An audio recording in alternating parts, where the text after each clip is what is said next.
Bonjour et bienvenue à cette vidéo flash consacrée au perfectionnement de votre système d'information avec 7200 ERP i7.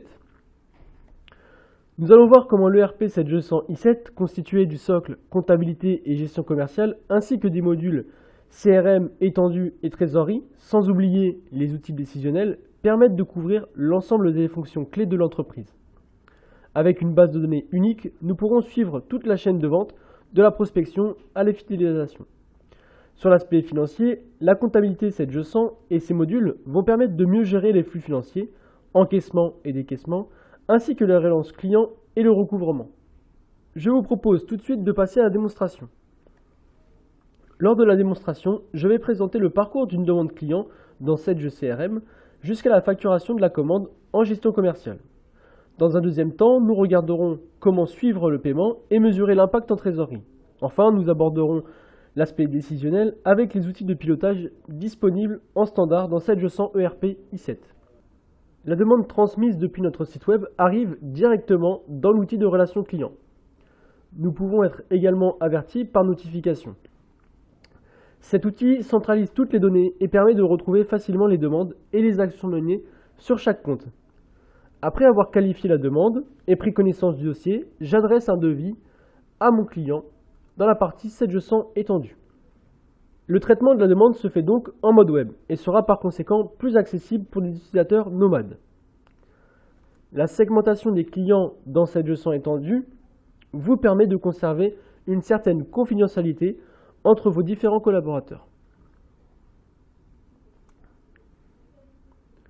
L'ergonomie d'étendue permet aux forces commerciales d'être autonomes, sans formation et de consulter ou créer rapidement des documents commerciaux.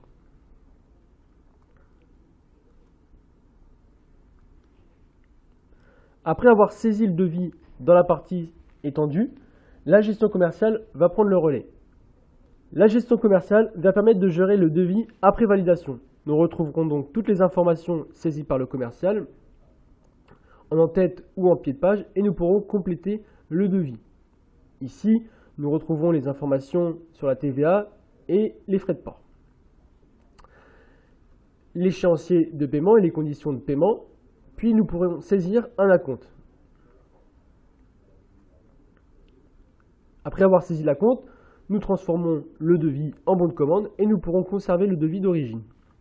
Le document sera transformé jusqu'à la facture et nous pourrons conserver et retrouver les transformations effectuées à travers l'historique. Cela nous permet, en cas de litige ou de demande, de pouvoir retrouver l'information sur la date et la quantité rapidement. La comptabilisation de la facture génère les écritures comptables et évite par conséquent la ressaisie et le risque d'erreur. L'acompte saisi au moment du devis sera également enregistré en comptabilité et déjà lettré. Nous voici à présent dans la comptabilité. Un nouvel écran de gestion des comptes tiers me permet d'avoir accès à la liste des comptes, mais aussi de pouvoir trier par client, fournisseur, salarié, mais également de pouvoir faire une recherche. En bas de la page, j'ai aussi accès aux fonctions les plus couramment utilisées, comme la gestion du compte ou la saisie d'une facture ou d'un règlement. Dans la gestion de compte, je suis entraîné sur une sorte de cockpit où j'ai accès à toutes les informations concernant le tiers en question Cizel. Je retrouve notamment la facture que j'ai comptabilisée en gestion commerciale avec les différentes échéances. Et lorsque je saisis toutes les écritures, j'ai bien accès et je retrouve bien mon acompte saisi lors du devis. Je retrouve aussi les rappels et les dossiers de recouvrement qui peuvent être enregistrés. En consultant la fiche tiers, je peux avoir accès aux informations sur la solvabilité et connaître l'assurance crédit et le risque réel que je prends en cas de défaut de paiement. 7200 ERP i7 propose également un outil permettant de gérer un prévisionnel de trésorerie. L'écran d'aide à la gestion de trésorerie quotidienne simplifie la prise en main du logiciel en affichant des informations sur les actions qui doivent être menées pour avoir une trésorerie fiable et à jour, comme l'intégration des extraits bancaires, le rapprochement comptable, et il nous affiche aussi des alertes sur l'équilibrage des comptes, s'il faut équilibrer un compte par un virement de trésorerie, et si mes autorisations de découvert ne sont pas dépassées. En consultant les prévisions échues, je retrouve l'ensemble des écritures en comptabilité, qui ont été enregistrées en comptabilité, avec l'ensemble des encaissements et des décaissements à venir. Cette gestion en trésorerie est liée avec la comptabilité et sera donc disponible immédiatement sans ressaisie. Dans l'écran de situation de trésorerie, je vais pouvoir mesurer les impacts des échéances à court et moyen terme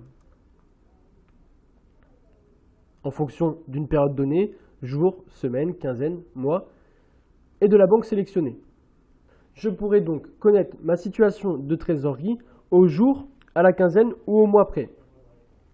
Ici, sur cette période, avec un solde débiteur, je vais pouvoir analyser l'échéance qui me pose problème et pouvoir négocier, par exemple avec mon fournisseur bio, un délai de paiement supplémentaire, ce qui me permettra aussi de décaler cette échéance en comptabilité. Cela me permettra de conserver une bonne situation financière et de ne pas avoir un compte débiteur.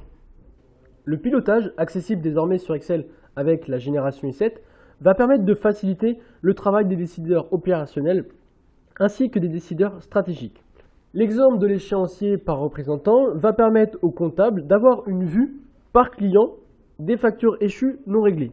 Ainsi, je vais pouvoir avoir des vues par société ou bien consolidées et par représentant. Le fait de pouvoir filtrer par représentant vous permet de faciliter votre recouvrement en passant par un interlocuteur privilégié. Vous pourriez donc envoyer cette balance à chaque représentant en début ou fin de chaque mois. Les décideurs tactiques ou stratégiques, comme les chefs d'entreprise ou directeurs financiers, ont besoin d'états de type tableau de bord ou suivi d'activité. C'est le cas de ce deuxième état qui présente un état des budgets sur les éditions pilotées Excel. Il donne une situation par rapport à un objectif donné.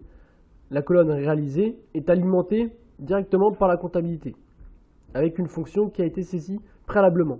Les budgets sont renseignés manuellement et la colonne écart me permet de mesurer la différence. Je connaîtrai donc par mois ou par année si mes budgets sont respectés. Le pilotage vise donc à informer, à anticiper et à agir si la situation ne convient pas. Avec un outil adapté aux PME, la prise en main des éditions pilotées Excel sera facilitée et vous pourrez donc être plus réactif. En conclusion, l'ensemble des outils que l'on vient de montrer vise à faciliter la gestion de l'entreprise. De la chaîne de vente à la comptabilité et la gestion de trésorerie, 7G100 ERP i7 offre les meilleurs outils pour fluidifier l'information et éviter les doubles saisies. Le CRM et 7G100 étendu permettront d'être plus efficace dans la relation client et de développer votre activité. Enfin, pour être mieux informé et analyser l'activité, 7G100 ERP i7 propose en standard les outils décisionnels adaptés aux PME.